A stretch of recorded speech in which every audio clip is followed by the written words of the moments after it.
Hello students, you are most welcome to Chemistry My Dream, and I am here with the same chapter equilibrium, but today's topic is very crucial. The topic is pH of a solution. तो equilibrium में इसके पहले जो है हम लोगों ने बहुत कुछ जो है पढ़ लिया है। इक्विलिब्रियम 1 में, इक्विलिब्रियम 2 अभी ये चल रहा है। इक्विलिब्रियम 1 में Kp Kc, law of mass action, फिर लॉ ऑफ केमिकल इक्विलिब्रियम,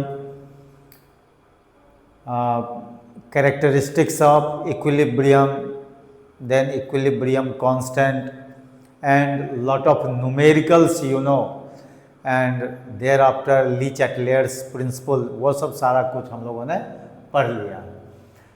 अब इक्विलिब्रियम 2 की जब बात होती है तो वहाँ पर होता है आयनिक इक्विलिब्रियम। आयनिक इक्विलिब्रियम में जनरली हम लोग क्या लेते हैं कि वीक इलेक्ट्रोलाइट का इक्विलिब्रियम सेटअप करते हैं, क्योंकि वीक इलेक्ट्रोलाइट में ही जो है अनआयोनाइज्ड मॉलिक्यूल और आयोनाइज्ड स्पीशीज के बीच में इक्विलिब्रियम होता है। स्ट्रॉन्ग इलेक्ट्रोलाइट में होता ही नहीं है। तो हम लोगों ने इलेक्ट्रोलाइट का डिफरेंट टाइप्स भी पढ़ा, स्ट्रॉन्ग इलेक्ट्रोलाइट, वीक इलेक्ट्रोलाइट और नॉन इलेक्ट्रोलाइट भी हम लोगों ने जाना, जहाँ पर वो जो है आयंस के फॉर्म में वो कन्वर्ट नहीं होता है ना। तो एक वो हो गया। इसके बाद हम लोग आए ओसवाल्ड डाइल्यूशन लॉ में। तो Oswald dilution law weak electrolyte के लिए होता है, चाहे वो वीक इलेक्ट्रोलाइट मोनोवैलेंट हो या पॉलीवैलेंट हो। उसके लिए हम लोगों ने इक्वेशन डिराइव किया जिसमें dissociation constant, degree of dissociation और कॉन्सेंट्रेशन ऑफ इलेक्ट्रोलाइट के बीच में रिलेशन सेटअप किया। और वो रिलेशन तो आप जानते ही हैं, K C is equal to alpha square C by 1 minus alpha हम लोगों ने वो डिराइव किया था। ठीक है। इसके बाद जो हम लोगों का था वो एसिड बेस वो टॉपिक था, और एसिड बेस में डिफरेंट जो है हमारा ये कॉन्सेप्ट था। जैसे अर्हीनियस कॉन्सेप्ट था, ब्रॉन्स्टेड-लॉरी कॉन्सेप्ट था और लेविस कॉन्सेप्ट था। हर एक कॉन्सेप्ट में कुछ कुछ लिमिटेशंस भी थे।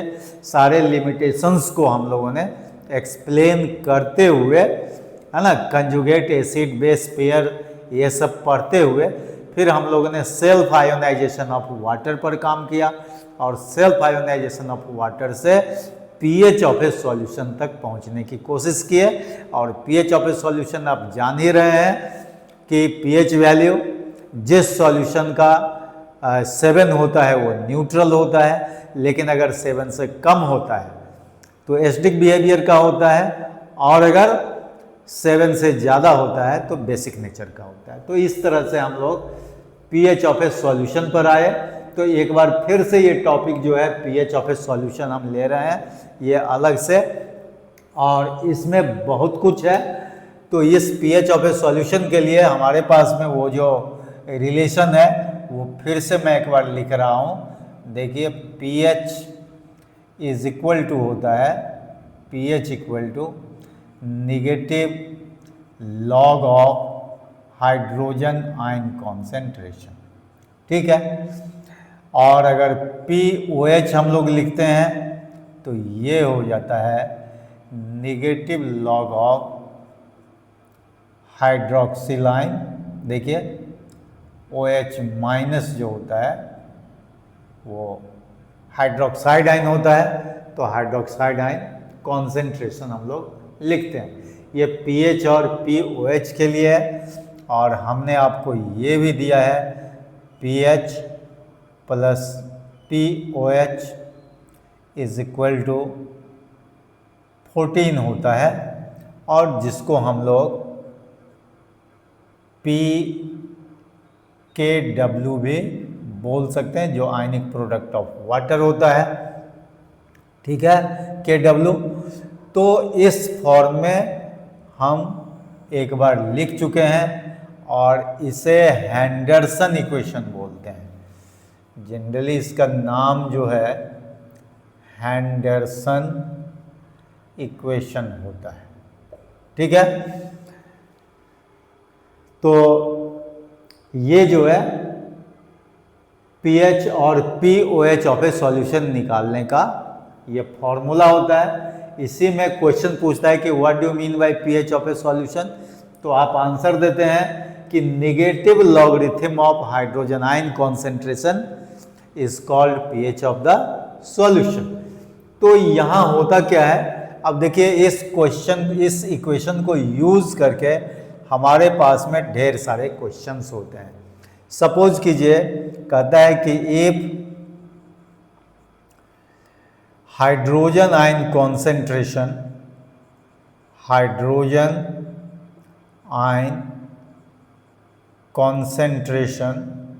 ऑफ HCl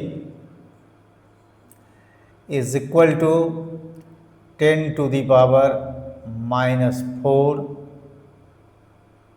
मोल पर लीटर, ठीक है, जिसको हम लोग मोलैरिटी से डिनोट करते हैं M से। What is pH of the solution, मतलब pH of the solution equal to what, ये आपका क्वेश्चन होता है। तो यहाँ पर सिंपल सा आंसर है, देखिए आप क्या करेंगे, यहाँ पर हाइड्रोजन आयन कॉन्सेंट्रेशन का जो वैल्यू है ये दिया हुआ है कितना, 10 to the power minus 4 m दिया हुआ है। तो आप इस फॉर्मूला को पुट कर दीजिए, देखिए pH इज इक्वल टू क्या हो जाएगा, माइनस लॉग, और हाइड्रोजन आयन कॉन्सेंट्रेशन यहाँ दिया हुआ है, देखिए हाइड्रोजन आयन कॉन्सेंट्रेशन।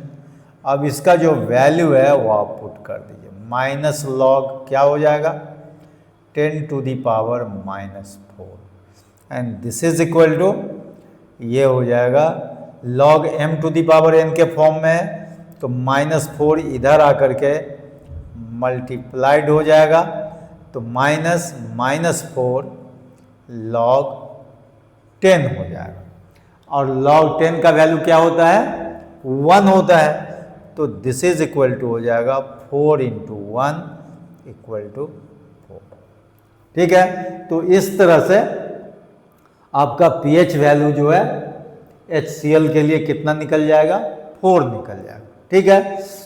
उसी तरह से दूसरा क्वेश्चन जो है, मान लीजिए आपसे पूछा जाए कि इफ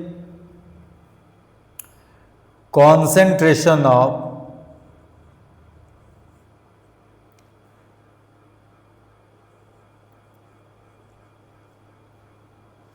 सोडियम हाइड्रोक्साइड, देखिए if concentration of sodium hydroxide, sodium hydroxide के लिए NaOH is 10 to the power minus 6 m, calculate pH of the solution. अब इसका pH कैसे निकालेंगे, तो आप जान रहे हैं कि यहाँ पर जो NaOH है, अब इसका आंसर इस तरह से आप कर सकते हैं, यहाँ भी हम देखिए ये आंसर में ये काम किए थे।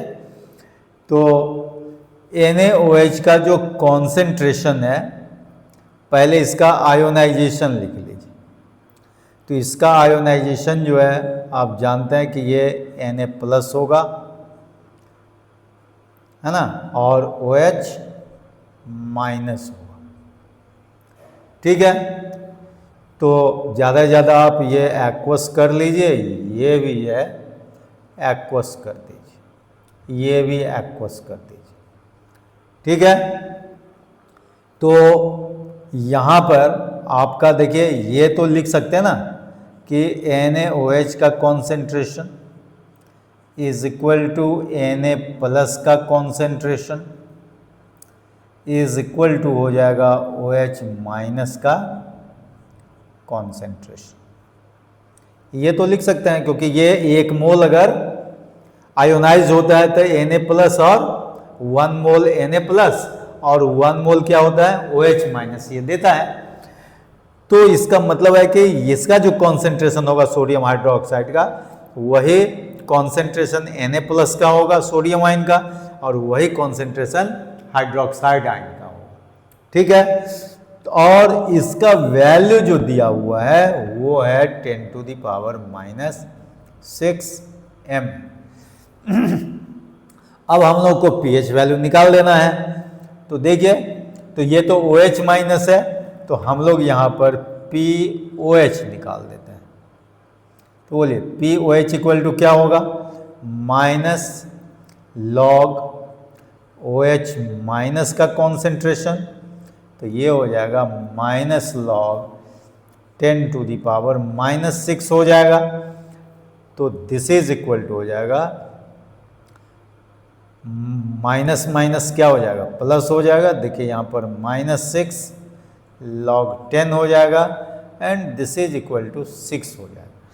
तो ये तो POH इक्वल टू 6 हुआ, तो देयरफॉर pH इक्वल टू क्या हो जाएगा आपके पास में। देखिए यहाँ पर एंडरसन इक्वेशन से अगर POH का वैल्यू दिया हुआ है तो pH आसानी से निकल जाएगा। 14 से हम लोग क्या करेंगे, 6 को माइनस कर देंगे तो 8 हो जाएगा। तो यही आंसर जो है NaOH का pH जो है मालूम हो गया। ठीक है, तो pH वैल्यू इसका 8 है, और जान ही रहे कि ये 7 से ज़्यादा है, तो इसीलिए ये बेसिक नेचर का होगा। ठीक है, तो अब जरा हम लोग थोड़ा सा और भी आगे चलते हैं।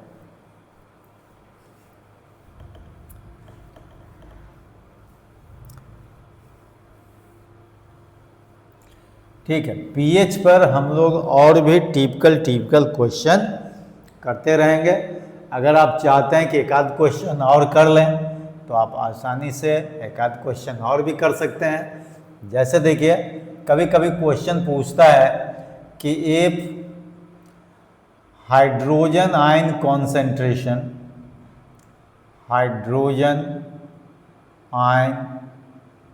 Concentration of HCl is equal to 10⁻⁻8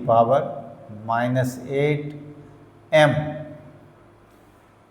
Calculate pH of the solution।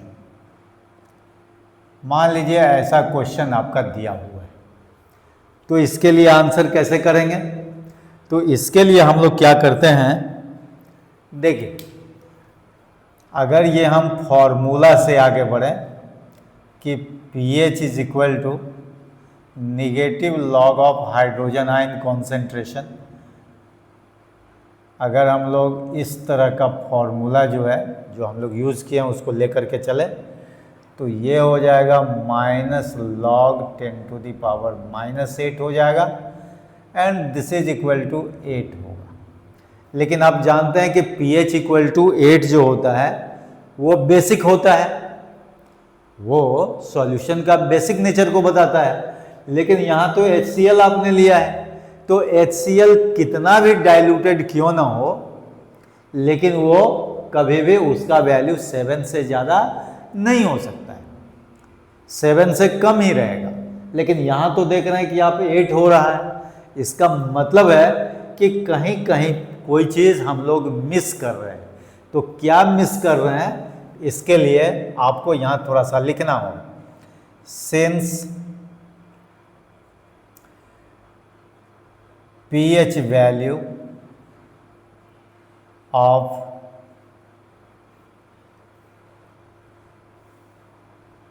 HCl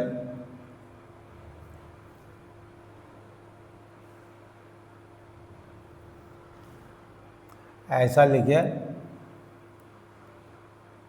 since HCl is acid, therefore its pH value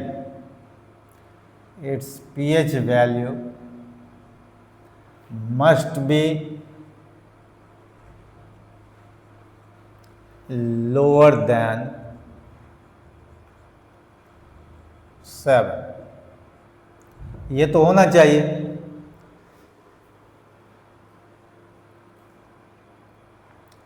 Here we should consider the concentration of hydrogen ion of H2O, क्योंकि यहाँ पर जो है H2O का जो hydrogen ion concentration है उसको भी हमको जो है कंसीडर करना होगा। तो देखिए यहाँ हम लोग लिख देते हैं concentration of H plus of HCl is equal to कितना है 10 to the power -8 m, एंड concentration of H plus of H2O वो कितना होगा 10 to the power -7 m। ठीक है, तो therefore total H plus concentration is equal to क्या हो जाएगा 10 to the power -8 प्लस हो जाएगा 10 to the power -7, and this is equal to हो जाएगा 10 to the power -7 कॉमन ले लीजिए तो हो जाएगा 10 to the power -1 प्लस 1 हो जाएगा, and this is equal to हो जाएगा 10 to the power -7 I into ये 1/10, तो ये हो जाएगा आपका 11/10 हो जाएगा। तो 11/10 का मतलब 1.1 हो जाएगा। ठीक है, तो ये जो है 1.1 हो जाएगा। तो अब आप जो है निकाल सकते हैं इस फॉर्मूला से। देयरफॉर pH इक्वल टू क्या होगा negative log of hydrogen ion concentration, तो टोटल हाइड्रोजन आयन कॉन्सेंट्रेशन क्या हो गया 10 to the power -7 into 1.1। Is it clear? तो अब इसको जो है हम लोग क्या करें कि m इंटू एन के फॉर्म में तोड़ दें, तो माइनस लॉग ये हो जाएगा 10 to the power -7 और फिर माइनस लॉग 1.1 हो जाएगा, क्योंकि log m plus log n होता है, तो चूंकि माइनस साइन है तो ये दोनों ही क्या हो जाएगा माइनस में आ जाएगा। ठीक है, तो जब आप इसका काम करेंगे तो ये तो आपका -7 log 10 हो जाएगा, अब माइनस ये हो जाएगा log 1.1 हो जाएगा, और ये जो होगा दिस इज इक्वल टू ये हो जाएगा 7 और माइनस, देखिए log 10 यहाँ 1 हो गया, अब माइनस माइनस प्लस तो 7 हो जाएगा, और माइनस ये देखिए log 1.1 का मतलब कुछ न कुछ ये वैल्यू होगा जिसको हम यहाँ पर 0.1 के आसपास ले लेते हैं। ठीक है, और ये जो है लॉग टेबल से आप देख करके ले सकते हैं, तो दिस इज इक्वल टू जो है आपका 6.9 के आसपास हो जाएगा। ठीक है, और ये जो है this is less than 7। Therefore HCl is acid, ये एसिडिक नेचर, ये आपको मालूम हो गया।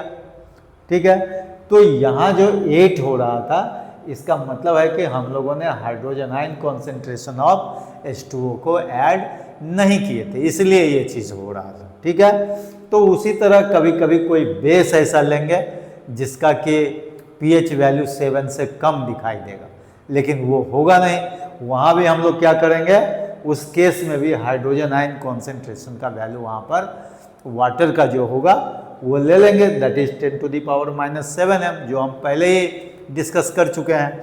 तो इस तरह से पीएच का ढेर सारा क्वेश्चन हम लोग कर लेते हैं। इसके बाद जो हम लोगों का है वो है तो रिलेशन बिटवीन, देखिए ये होता है, ये देखिए जरा एक लेते हैं हम लोग, इन केस ऑफ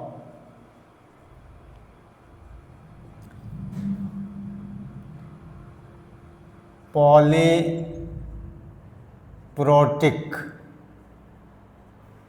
और पॉलीबेसिक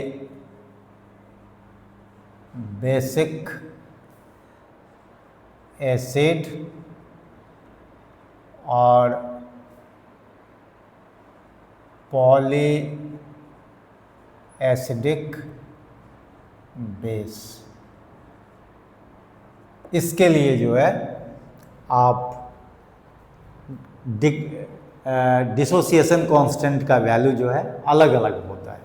जरा इस केस को हम लोग देख लें, है ना। इन केस ऑफ पॉलीप्रोटिक और पॉलीबेसिक एसिड और पॉली एसिडिक बेस, इसके लिए जो है किस तरह से हम लोग काम करते हैं वो जरा देख लीजिए।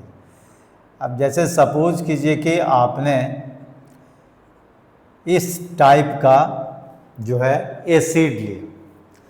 अब ये एसिड जो है, जैसे मान लीजिए कि ये पहले H+ दिया और प्लस HX- दिया, ठीक है।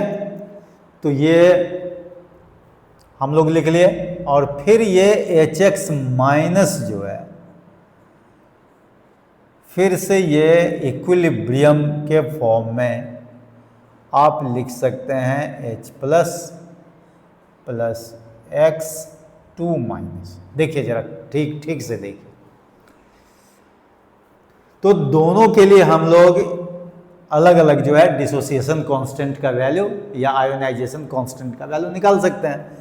तो फर्स्ट केस के लिए देखिए, ये हुआ केस नंबर 1, ये हुआ केस नंबर 2। तो यहाँ लिखिए, फॉर 1 वी कैन राइट। अब देखिए हम लोग क्या लिख सकते हैं इसके लिए। इसके लिए हम लोग लिख सकते हैं Ka1, ठीक है। तो Ka1 इज इक्वल टू क्या हो जाएगा, concentration of H+ into concentration of HX- divided by concentration of H2X लिख सकते हैं। And for 2 we can write, देखिए Ka2 इज इक्वल टू होगा concentration H+ into concentration X2- divided by क्या हो जाएगा, ये हो जाएगा आपका कॉन्सेंट्रेशन HX- हो जाएगा, ठीक है। लेकिन ओवरऑल अगर हम लोग ये लिख दें, इस दोनों को अगर ऐड कर दें, if these two are added, तो इसको हम लोग लिख सकते हैं and for overall reaction equilibrium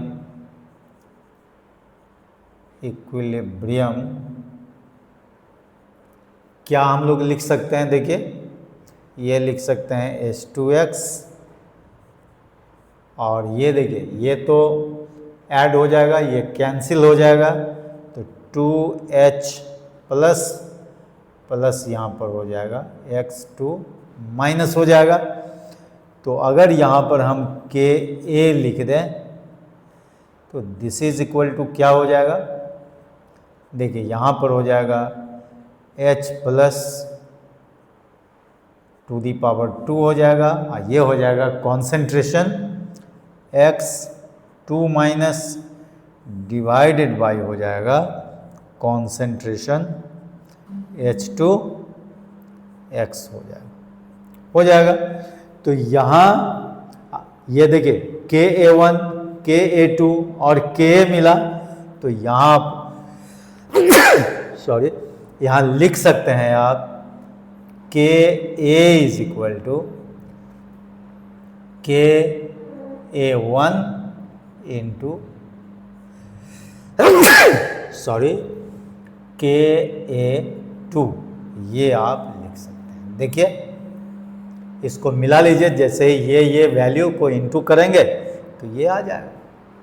ठीक है, तो इस तरह से जो है आपका डिसोसिएशन कांस्टेंट ऑफ एसिड के लिए, अगर मान लीजिए कि एसिड अगर क्या है पॉली बेसिक है या पॉलीप्रोटिक है, तो उसी तरह से अगर आपका कोई पॉली एसिडिक बेस होगा तो उसके लिए भी आप इस तरह से निकाल सकते हैं। तो ये तो हो गया डाइबेसिक तक, लेकिन अगर मान लीजिए ट्राई बेसिक रहा तो ट्राई बेसिक के केस में हम लोग क्या करेंगे, सिमिलरली आप लिख सकते हैं सिमिलरली फॉर ट्राई